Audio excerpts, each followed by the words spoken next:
and I looked at who Jesus is. And as I looked at the page, I just said to myself, I got to know this Jesus.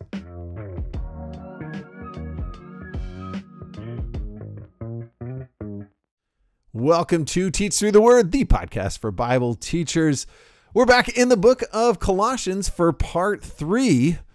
Colossians is, of course, our second book in journey number 1. And back with me to talk through it, to get analytical, to elevate the craft of teaching the Bible is Peyton Jones over in this corner. How you doing, Peyton? Hey. And I think I might have come up with a theme song. We have a theme song? I want a theme song. What's maybe. a theme song? But it has to be modified, because you can't say Lucy in the sky with diamonds, but you could say Jesus in the sky with diamonds, because he's exalted, he's lifted up, he's grand, he's bigger than life in this book. That's just weird. Yeah, you got to be in my head, but I think that song's weird too. I'm gonna go back to name that 80s theme song from a show. You can speak your mind, but not on my time. Name the show. Oh. You can speak your mind, Bosom Buddies. Bosom Buddies, you got it. Billy Yeah. Joel. Well done. All right, you Nice. passed. That's our theme song for today. All right, let's get back to it and to the real deal. All right, we'll get a theme song next time, but we are here to equip you, Bible teachers, to do what you do better, and together with you to elevate the craft of Bible teaching. Get equipped, get trained, and while you're at it, get a behind-the-scenes look here at Through the Word. Sometimes I don't know if you want a behind-the-scenes look. They probably really want is a behind-the-scenes look when we're actually preparing for this, because that's when we get ridiculous and really geek out. That's not pretty though, is it? It's I sometimes when I'm recording, I'm like, shut up, dog, which you have seen, right? Like the dog starts barking or whatever. So sometimes it's maybe not good to see. It's like watching the Osbournes, all the ugly stuff that happens. People throwing pot roast over a fence. Just saying. We're going to talk today about specific moments where you were teaching through Colossians, and there are a ton of them for me personally. Again, it was just a joy for me. And, I remember you saying, hey, I'm going to simplify this for people just coming to the faith. And yet for me as a veteran in the faith and a teacher of many years, it was just a joy. I enjoyed it. And I listened to it with the ears of analyzing the teaching, how the skill, the methodology. And I was so pumped to do this. And so today we come to that episode where we're going to actually talk about some of the specifics of what you did during your teaching in Colossians. Are there any standout moments for you before I share some of mine today? Well, first of all, let me say as your employer that flattery will get you nowhere, but we will discuss your raise later on. But Thank you, seriously, sir. I actually will say I listened back to my teaching through Colossians. I was so excited to talk through it because it's got some of my gems, some of my all-time favorites. And you got to know that what you're listening to is literally 20 years of teaching distilled down into some of my absolute favorites, some of my all-time favorite object lessons and stories I put into Colossians because they fit really well. And I developed my teaching through Colossians. I've taught through it multiple times, and this was my final run through. And of course, I recognize as a 20-year veteran teacher that I make it sound easy, but it's not. It takes a lot of work. But I relish the opportunity to actually get analytical and tear this apart and think it through. So for me, teaching through Colossians, there were a couple of favorites. One of my all-time favorites, one that everybody at Refuge Long Beach will say, hey, remember the box of do-nots? I loved the box of do-nots. And you only got a really short version of it on Through the Word. When I do that one in person, there's a very elaborate, I bring up a volunteer on stage. It was usually Mike Bonomo, and I would tie him up in knots, and then I bring out a literal box of donuts, and I wrote on the side of it, do nots. and right. So and that's my favorite. It's important to know that Chris told me, because I was there at Long Beach when you did it. I believe it was the book of Romans. And you said, it must be the pink box. Never underestimate the power of the pink box on the human brain. And that is true. People were like, oh my gosh, what's in the box? It's just a box of donuts, a pink box of donuts. And it was a picture of temptation, of course. So, and all of that came from, where that came from is I was reading through Colossians 2, where it says, where it talks about the do not taste, do not touch, do not, and he's talking through the rules of religious Christianity, the rules that don't work.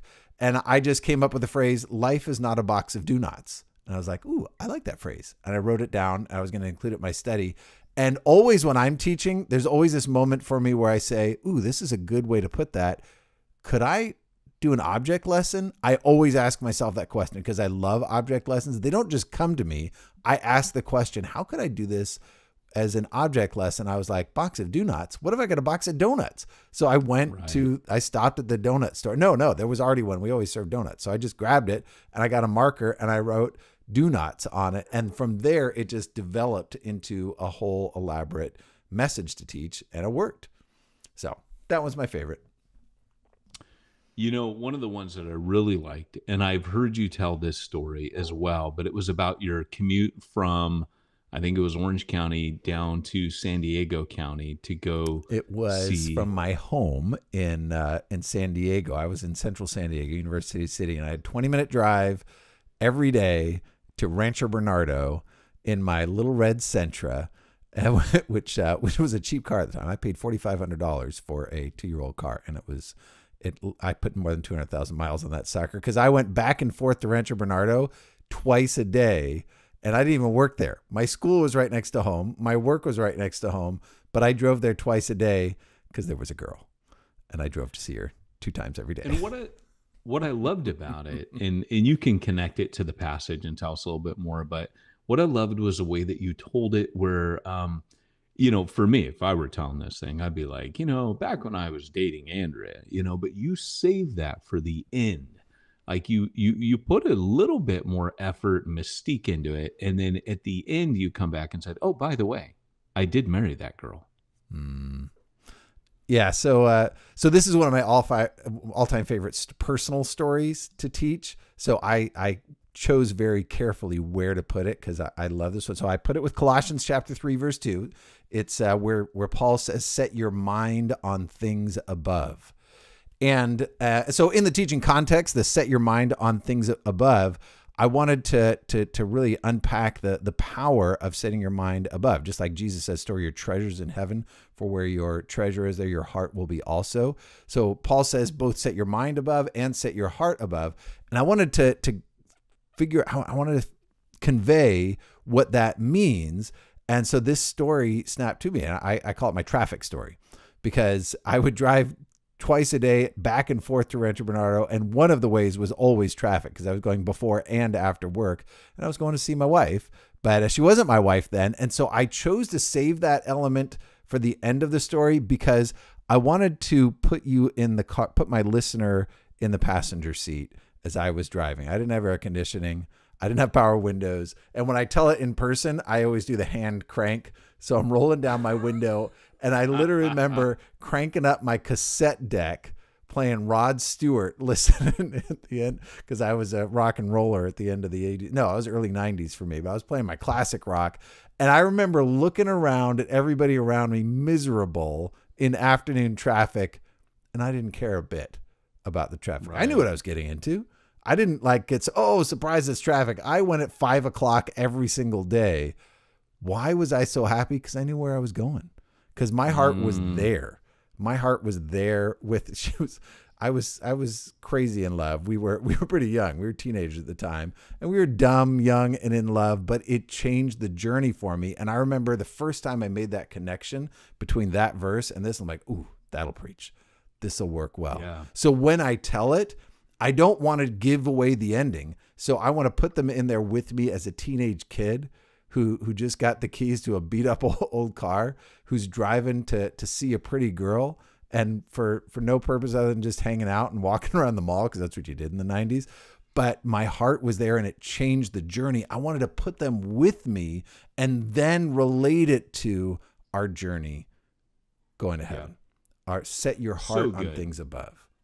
It's so good, man. Your mind, when you give that that whole analogy, I'm with you. I'm all of a sudden thinking, yeah, that's true. When my eyes are fixed on Jesus and I'm so in love with him, all the Mm. hardship, all the challenges are all worth it. But, one of the things that I think also you actually mentioned a sneak peek behind the scenes. You come in at the end of the series and you say, oh, by the way, I want to give a personal story Yep. about my preparation of this book.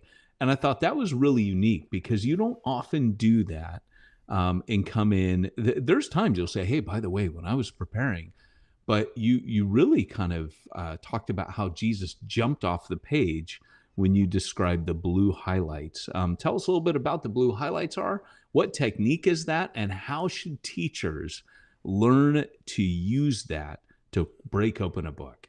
Mhm.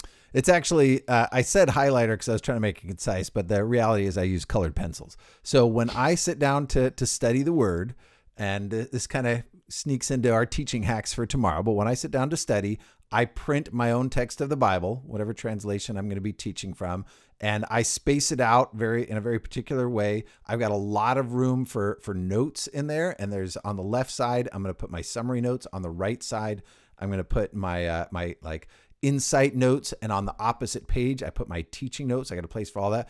I'll go into that stuff later, but the colored pencils are what bring things to life for me. So I've got different colors for different elements of the Bible. So dark blue is always names of God. And when it says Son of God, Son of Man, Jesus, and so, or Christ, anything like that gets a dark blue. A light blue is always our faith in him. That's what's connecting us to God. People are always in a brown color, and so I got all kinds of stuff. Grace is orange, and all these things light up. And anytime there's a special theme in a particular book, I'll choose a new color. I've got quite a variety of colors for me. But I found myself underlining in blue Christ. And then one day I decided I had underlined quite a bit, even in just the first two chapters. And then I went back and I thought, should I color in where it says in him, or through him if it's referring to Jesus? And I thought, yeah, I should. It's mentioning Jesus. And I had so many little blue underlines. And as I began to shade them in, I would underline dark blue and I'd shade it in, my page was turning blue. And I realized Paul references Jesus like 2 or 3 times in every sentence in the opening to the book. And then by the time he gets to verse 17, we get this phenomenal presentation of who Jesus is. And I find myself, am I going to put this all in blue? Is there a point to my whole page being blue?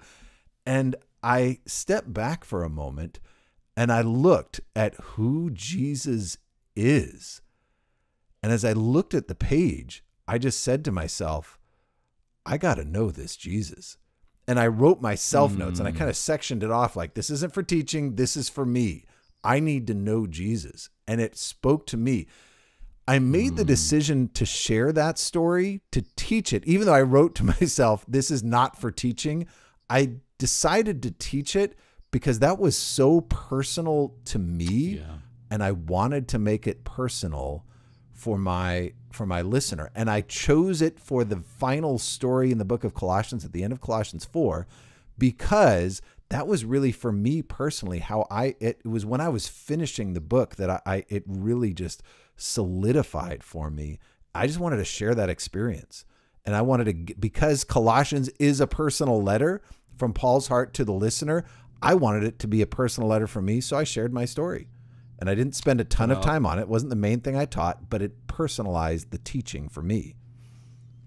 But also, don't you think that that's exactly the effect the book was meant to have? That's why Paul was writing them, so that they would just be like, he's everything. I got to know him more. That I want to know him to the full from Philippians. But what I also loved, and I know we're out of time, but you did something that amazed me. I knew the amount of skill when I heard it that was necessary, where you took that from that chapter. You took everything that Paul had done. So not only did he say in Jesus, but he was making a series of points connected to Jesus. And you took all of that from that chapter and crafted and crystallized all of it into a summary statement of exegesis. Exegesis, by the way, for a listener, if you don't know that term, that's where the text dictates what you're going to say. It tells you what the theme is. You don't read stuff into it. You don't inject. It's coming out. It's jumping out. That's what happened. It jumped off the page at Kris, but he crystallized all of Paul's concepts in a single statement. I was hoping you could share that statement, because you took a summary of the entire chapter and put it in a statement. I was like, wow, that took skill and effort. Well, it took time. It took a lot of time. Like that stuff, that's one of those things that's like, wow, how did he just come up with that? I do not come up with stuff like that off the cuff. Every once in a while I do. I literally have been in the pulpit and I'll say a sentence. I was like, that was good. And I will say, hold on, everybody. And I will write it down because I don't want to forget it. I'll write it down in my notes. But this one took a long time. So the process started with me with the blue colored pencil, underlining, seeing in him, for him, through him. Like, it's all over the place. I saved that story to teach to the end, but I realized, like, I want to present that right up front to say it's all about Jesus. So I did a couple of things there. I opened up in one of the earliest studies, it's all about Jesus. And I say, what if, so why is it always about him? So I asked that question because I want to get their process thinking. Why is it always about Jesus? He's just one guy. Later on, when I was talking about the weird Christianity, I opened with the question, what if it wasn't all about Jesus? What would happen then? Well, what would happen is the weird stuff that was starting to happen in Colossians. But that simple, that concise statement is where I was trying to put it all together. And I did it right at the opening because Paul does it in the opening. So I'll read it for you. I said, in Paul's greeting, we already have, from the apostle of Christ to the brothers in Christ, thanking the Father of Christ for their faith in Christ, which, by the way, came from Epaphras, a servant of Christ. Anyone catch a theme yet? So when I put that together, what I was doing is paring down. And that word craft, a lot of it actually comes from the time limit I have when I'm recording for Through the Word. And I have to put it concisely because I'm always looking at the word count to fit in my 8 or 9 minute time limit. But I love what that forces me to do. It forces me to make those pithy statements. It forces me to make those concise summaries that by the time I'm done word crafting them, by the time I'm done taking 2 paragraphs and putting it into 2 concise sentences, one powerful word picture, by the time I'm done with that, I've got something that'll stick. That'll really stick in the mind and the heart because I've painted something so concise and so vivid in the mind of the listener that they just say, oh, that's just so clear. So I love that process. So thanks for geeking out on it with me. And that's the thing. Well, that's the thing about this podcast, right? We're both teachers. And like, for example, like I don't play guitar. So I don't often know how hard something is to do. I was watching a guitar teacher the other day, and he was talking about the 10 best guitar solos, and he teaches these online. One of them, it was Van Halen's Ice Cream. He said, I can't even get my hands at this age anymore to do what he does at the beginning. Now, for me, I would hear that riff, and I'd be none the wiser that was really difficult to do. So I need somebody who's skilled in that same profession as they're analyzing, breaking it down. Hey, because I do this, that is actually extremely skillful. So for those of you listening today, you might, just understand this is 2 guitar teachers geeking out on a guitar riff. That's what it is. Because as you're learning to teach, you might take some of this stuff on Through the Word for granted and not realize. And so hopefully what this is doing for you is showing you as we're geeking out on it, like that actually you can recognize. If you're a teacher for any length of time, you can recognize, oh, that was skillful. That was an amazing riff right there.